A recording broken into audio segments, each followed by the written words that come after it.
Guys, welcome to my new video. I hope কি তোমরা সবাই ভালো আছো। তো তোমাদেরকে এতদিনকে আমি দেখিয়েছি অনেক রেস্টুরেন্টে গিয়ে বিরিয়ানি খেয়েছি, ওটা তোমাদেরকে দেখিয়েছি। তো আজকে যেটা হতে চলেছে, আজকে ঘরে বিরিয়ানি বানানো হবে। তো তোমরা ভিডিওটা এন্ড অবধি দেখতে থাকো। তো চলো ভিডিওটা স্টার্ট করা যাক।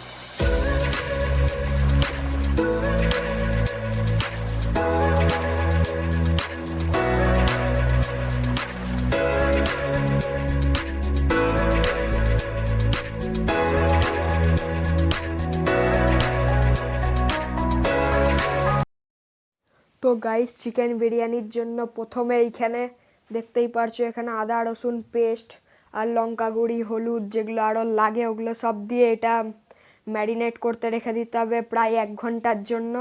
তো এই দেখো মাখা হয়ে গেছে, মানে মিক্সচার সব করা হয়ে গেছে। এবার ম্যারিনেট হতে দিয়ে দিই। আর এই দেখো পাশে ডিমও ছিল। আর এবার চালটাকে সিদ্ধ হতে দিয়ে দেওয়া হয়েছে। তো গাইস, এ দেখো দেখতে পারছো এখানে চালটা এবার সিদ্ধ হয়ে গেছে। বেশি সিদ্ধ করা যাবে না, তাহলে গলে যাবে। হালকা সিদ্ধ করে নিতে হবে চালটা। আর তোমার এখানে দেখো পেঁয়াজ কেটে পেঁয়াজটা ভেজে নিতে হবে প্রথমে।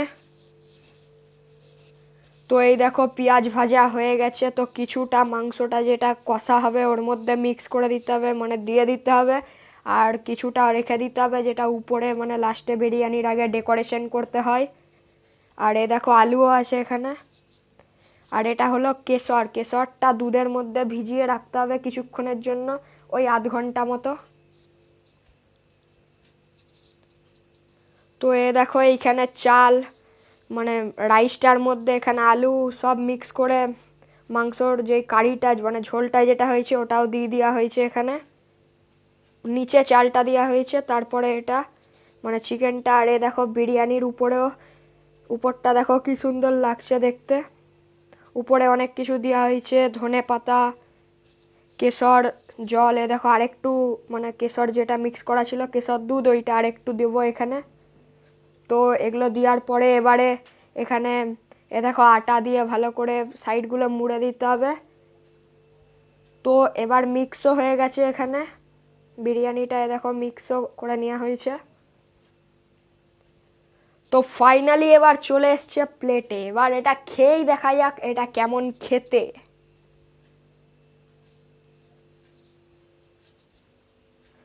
আর এই দেখো রাইসটা দেখতে পাচ্ছ, রাইসটা বেশ ঝুরঝুরে রাইস।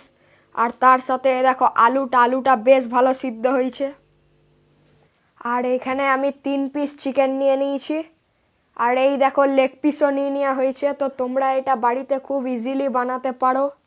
আই হোপ কি তোমাদের ভিডিওটা ভালো লাগলে লাইক করবে, কমেন্ট করবে, আর চ্যানেলে নতুন থাকলে চ্যানেলটা সাবস্ক্রাইব করবে। তো দেখা হচ্ছে এর পরের নতুন ভিডিওতে। ততক্ষণের জন্য বাই।